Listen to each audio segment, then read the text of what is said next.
Mabel and Guillaume.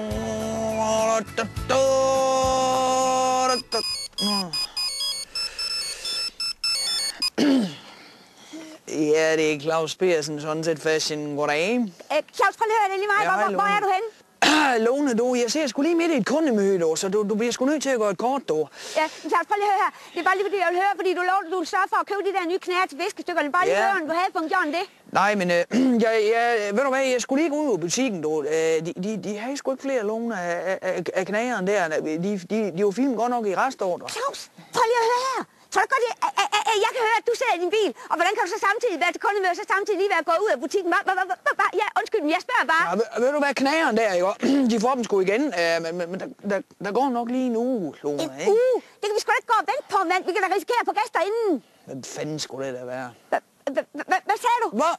Ikke noget, Lone, ikke noget, nej.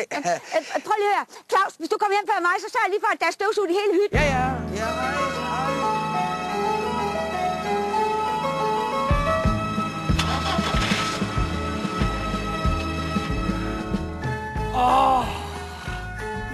hej.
Hvad nu det der med, at vi så pludselig skal have en ny sofa, var Lone?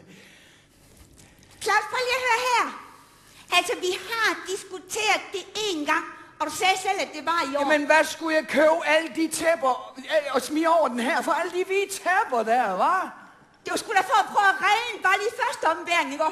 Men se, skulle det ske godt i den, vi har, Lone. Altså, Claus, nu har vi prøvet at have træk til rens, det hjælper lige fedt. Og det var fordi dem der på København af, de skulle spille det der rødvin i. Jamen, hvad skulle jeg købe de tæpper for? Var 4 tæpper, Lone. Var? Vi kan da bare bruge dem op i sommerhuset, så. Ja, vi skal aldrig op i det sommerhus alligevel. Nå, men så selv det sommerhus, hvis du er fuldstændig umulig at argumentere med. Nå, ja.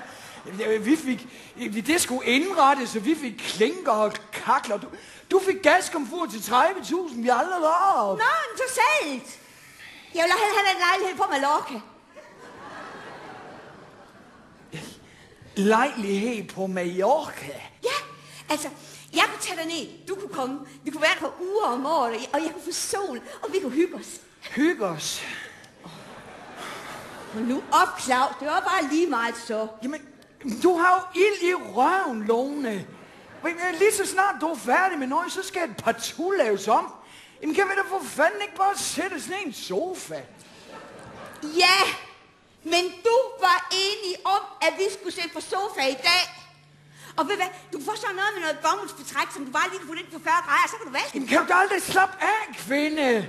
Hvad skal vi have alt det lort for? Og hvad var det så lige pludselig galt med de der klinker ude på bageværelset? Nu er vi fandme lige pillet de gamle op og fået lagt gulvvarmen op, fordi lort det gik i stykker. Claus, prøv lige at høre her.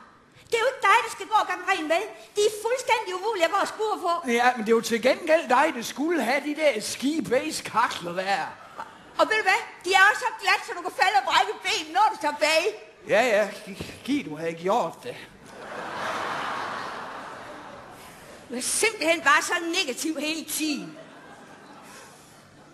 Jamen, Lone, hvad er det sådan lige præcis, du har kigget den? Hvad er det for noget? Hvad? Jeg vil bare gerne gøre det færdigt herhjemme. Altså, nu har vi bygget den udstue, og hvis du vil have den udstue, så er du nødt til at indrette den ordentligt. Jeg har fandme aldrig bedt om en udstue. Jeg har aldrig bedt om en udstue, Lone. Aldrig. Jamen, du kærer dig røv nu af bukserne, kvinde. Kan du for fanden ikke bare gå til lampeskærmsyning eller hundetræning, hva'? Jeg vil bare gerne have en stol at sætte i. Nå, jamen så kan du få sådan en otiumstol, så kan du sætte den, hvor du gerne vil have en resten af dit liv. Ja, fint for mig, du. Hold nu op, Claus. Altså, man lever der kun én gang. Det er noget med at prøve lidt, ikke? Jo. Jeg ved også godt, Lone, vi er pisket til at følge med. Det er jo trenden, det. Ja, og hvis du vil være med frem, hvor der foregår, så er du nødt til at indrette dig efter tidens boligtendenser. Og ved du hvad, de der liftgardiner, der bare sådan lige kan køre op og ned, de er simpelthen bare så pæne. De koster ikke andet 130 kroner, det kan du jo for fanden ofre på mig. Hvor har du nu set liftgardiner til 130 kroner hen af? Ude i IKEA. IKEA! Det går et stykke, bare du glor på. Det gør det ikke, Claus. Det er en gammel skrøn. Altså, ved du hvad, de får et lavt ude i Østen, de får et lavt skibilligt, men det holder. Godt. Det var så liftgardiner. Nej, nu ved jeg godt, jeg springer i. Det her, det er sådan noget helt andet. Men hvad, du kan så have de liftgardiner hen i firmaet. Jeg skal fandme ikke have liftgardiner i mit firma. Folk, de vil jo tro, jeg er bøsse. Hvad vil du så have? Jeg vil bare gerne have fred, Lone. Det er, hvad jeg vil have, du. Nå, det kan du altså ikke få, så længe du er sammen med mig. Men så skal du måske tage at overveje og skifte mig ud. Men det er måske godt, det du går og lægger kakkelovnen til, hva'? Nu skal du ikke give mig nogen gode idéer.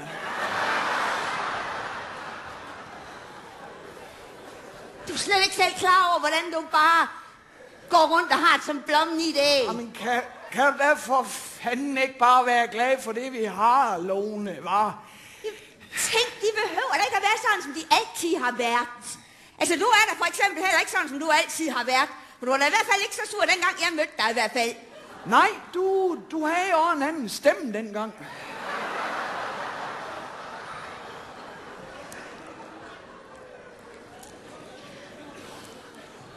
Kan vi prøve at snakke ordentligt sammen nu, eller kan vi ikke? Jo.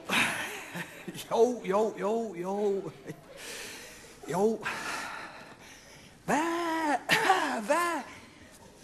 er det så lige, du gerne vil have, mine elskede?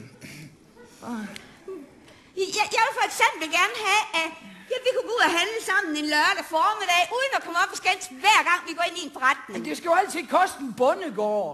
Ved du hvad, du behøver ikke engang at gå til en bondegård, Claus. Du behøver bare at gå ind i en osteforretning. Så vil du have Danbo, og jeg vil have Riberhus, eller så vil du have sådan noget Emmentaler. Nå. Hvornår har jeg så lige sidst fået lov til at købe Emmentaler, hva'? Nej, for du giver jo ikke af en, mand. Den ligger jo altid bare der for hårsk